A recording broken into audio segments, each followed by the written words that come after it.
Greetings everyone, I am Rahul Mishra. Today we will talk about the methods that we can follow in order to preserve our data in a much effective way. In this context, we will specifically talk about data backup, archival storage and data wipe. So, let us start with what is data backup. What is data backup? Data backup is a process of copying data from one storage media, mostly hard drives, to a different storage media like an external hard drive or a cloud storage to allow retrieval of files in case of data loss. Consider this situation where you have important files in your computer. What will happen if a malware attacks your system and tries to encrypt your information or delete your important files? You will lose all of them. So, what is the solution? Apart from installing necessary security mechanism, which can be an antivirus, one should always think about backing up data. Data backup comes into effect if all your security methods fail. If the malware is able to enter your system, even if your system had all the security software installed in place, the malware will do huge amount of damage. In that case, you can clean your infected storage media and copy your backed up data back to the system. This will have no effect on your work. Remember, data backup is not a type of security. It works when all else fails. This data can be stored in external hard drives, pen drives, CDs, DVDs and even online like on cloud. Storing data on cloud is one of the newest techniques of storage which has gained extreme popularity. For example, Google provides Google Drive, which allows us to store important data to a different location. We just need internet to access that data. An advantage of using cloud storage is the security becomes the responsibility of the service provider. We can also set up automatic or manual backups in these cases. Another advantage is we can choose what type of files we need to backup. We can put in some restrictions if someone else also wants access to specific information. Now, you might be wondering that performing a data backup and copying data are the same. There is a slight difference between copying of data and backup of data. Copying of data means we are manually copying data from one location to other, which is mostly in the same physical drive. That data might be or might not be important, but in case of backup, we mostly create a copy of those data to a new physical location which are important for us, which can include system data as well. Now that we have understood what is data backup, let us look into what are the types of data backup. Depending on the types of data technique used to backup and the location of backed up data, there are different types of backup available. First is full backup. It backs up all the data present in the system. Second is incremental backup. It is a type of automatic backup wherein the system automatically updates the last backup according to whatever changes has been done by the user on the system. For example, you had a document which you created on the first day and created a backup of it to a different location. After that, whatever you update on that file, the backup can be configured to automatically update itself. Third is differential backup. It is a combination of full backup and incremental backup. So, here a full backup is done manually and then the incremental backup is done from time to time. Then there is full PC backup. This type of backup is similar to system restore, which is regularly available on Windows. What happens is we first create a full backup of the whole system when the system was successfully running. This process is done automatically. The system records the time and date of when the backup was created and then creates whole copy of the system to another safe location inside the same physical drive. Now, in case your system does not work and you cannot log into your machine, then you can use this backup to restore it to the state as it was at the time when backup was created. This prevents the user from formatting the whole system and reinstalling the operating system. Then there is local backup. It means creating a backup of your data in another physical drive which is available to you locally or which you can access physically. Then there is online backup. It means storing data to a media which can only be accessed via internet, for example, Google Drive. By the way, Did you know that cloning is also a type of data backup? Cloning actually is a bit by bit copying of data from one media to another. So, if you clone your hard drive which has operating system and other useful softwares installed, it will copy everything including the boot information of the operating system. So, if you lose all your data due to theft or if hard drive gets corrupt, you can use the cloned hard drive in place of the original hard drive and it will work exactly as your original drive worked. Now, what are the advantages of data backup? First, it is fully automated. Backing up of data can be configured to automate itself periodically. So, basically you set a time and date and the system will automatically back up data at that time and date. This reduces human effort in backing data every day. If sometimes people forget to back up data, so in those cases automation helps a lot. Here you set up a time when you want it to automatically back up. For example, you set it up at 5:30 p.m. every day. It will back up your data at 5:30 p.m. every day. In case the system is not on, then it will back up the data wherever the next time you turn on your system. This technique is used in a widely used messaging app called WhatsApp. This app backs up all your messages and media files to your drive every day at 2 a.m. Copying cannot be automated. In case of copying, you have to do it manually. Additional security. Now, data backup helps when all your defense mechanism that you have applied to protect your data fails. So, if you lose your data, then you can recover it if you have backup available. Then there is easy data recovery. Data recovery is fast and easy to implement. Well, there are not many disadvantages of data backup except that it takes a lot of space, thus the cost increases. Some of the examples of where we can back up data are hard drives, pen drives, memory card or even cloud storage, as I told you earlier. Now, we are going to discuss a case study which is a live case study and it happened with a company which is very near and dear to us. Almost 20 years ago, Pixar Studios was working on Linux machines. On Linux machines, there is a command that removes everything below the current directory on which it is run. Someone inadvertently ran that command at the root level of the Toy Story 2 project. Entire sequences started disappearing right in front of everyone's eyes. Oren Jacob, former CTO of Pixar, called systems to demand they unplug the machine immediately, which means they wanted the machines to be unplugged physically. After doing so, then plugging it back in a few hours later, they realized that most of the film was deleted, it was gone. 90% of the movie had been deleted by that particular command.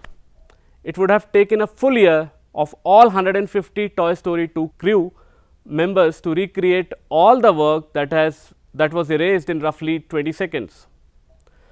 But Galen Sussman, technical director and now producer for the entire Toy Story 2 franchise, didn't panic.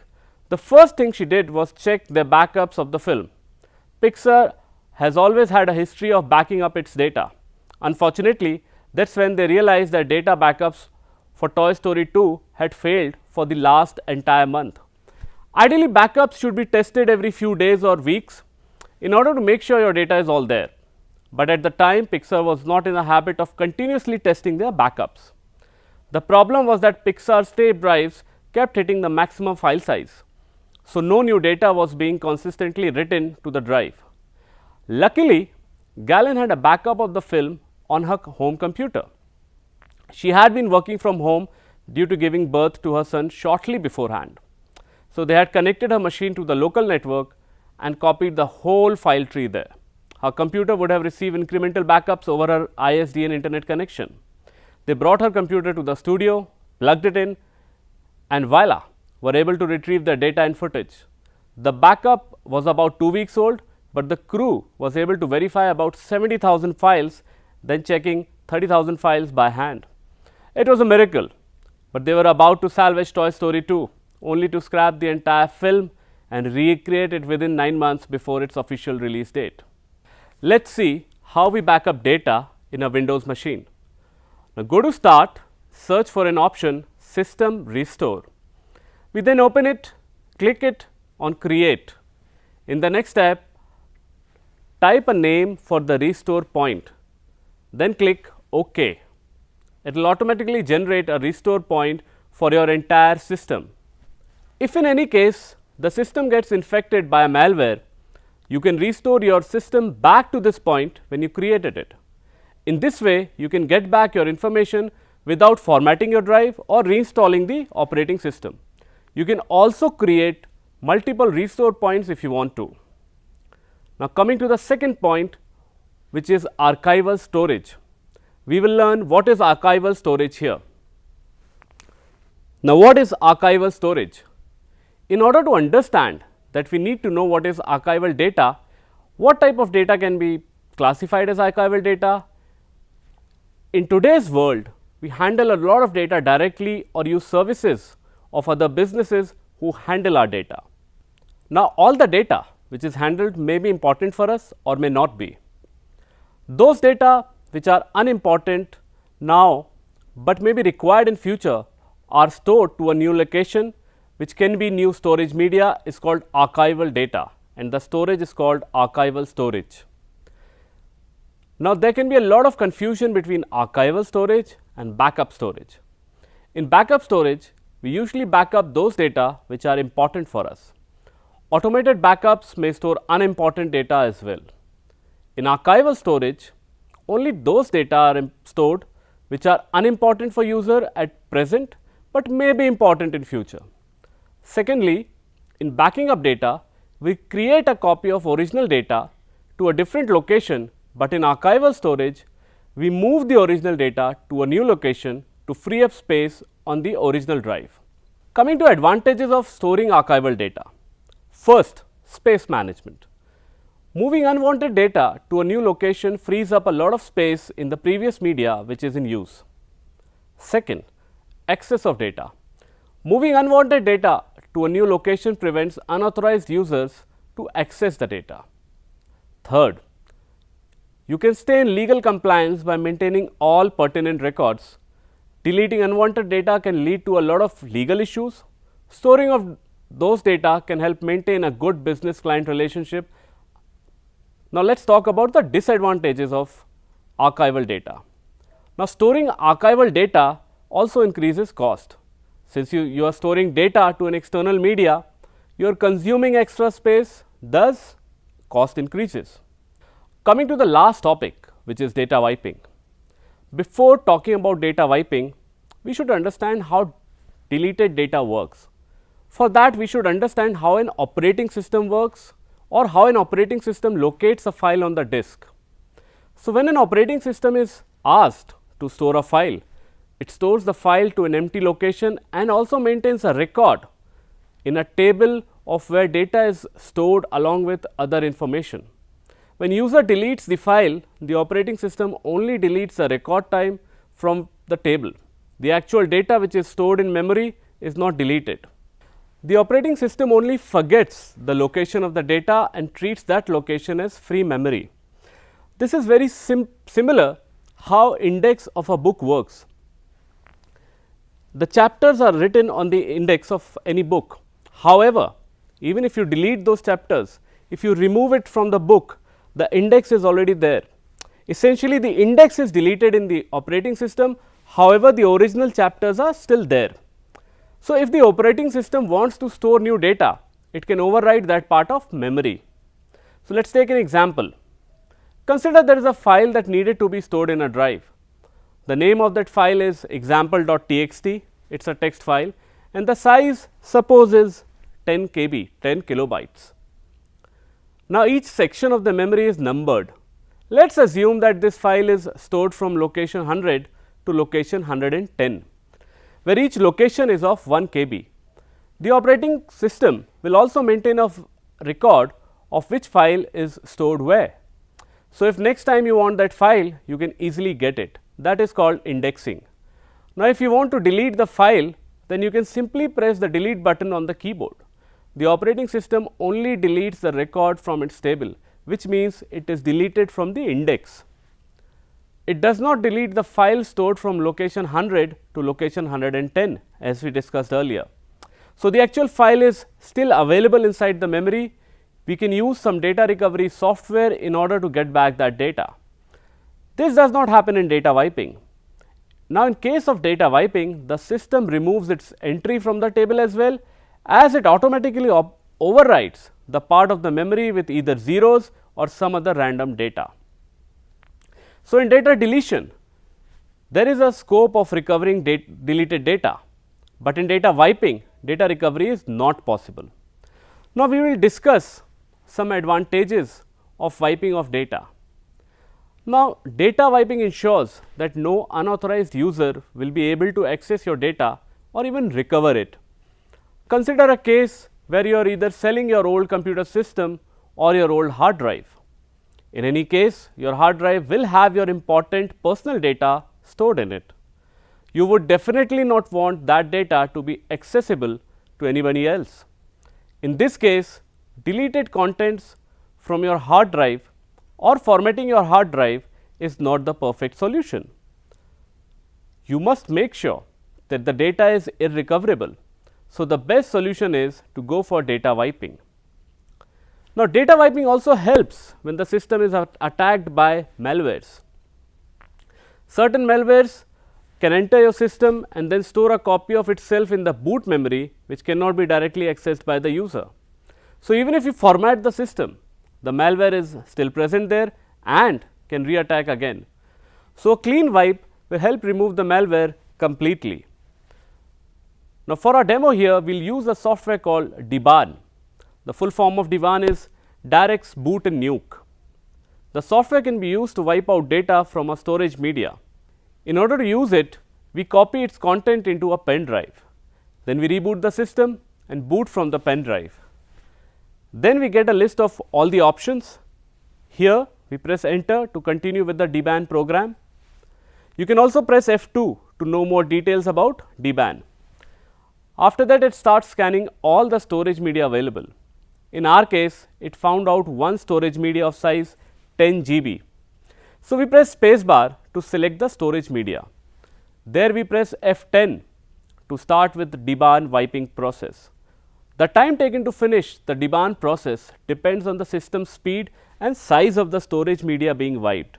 For our case, it took 3 minutes to wipe. This process will remove all the contents from the storage media and will make it irrecoverable. Now, we can successfully conclude here is data is now an integral part of the society's workflow. Data is the new oil. It is very important nowadays to store the data in secured locations. It should also be ensured that the data is easily accessible by authorized user at any point in time. In doing so, a lot of mishappenings can happen. For example, malware attacks, systems can be hacked, or data deletion can affect normal workflow. Even if we are putting all the security in place, we should always look for different techniques to resume our work or restore the loss that has occurred due to some disastrous activities.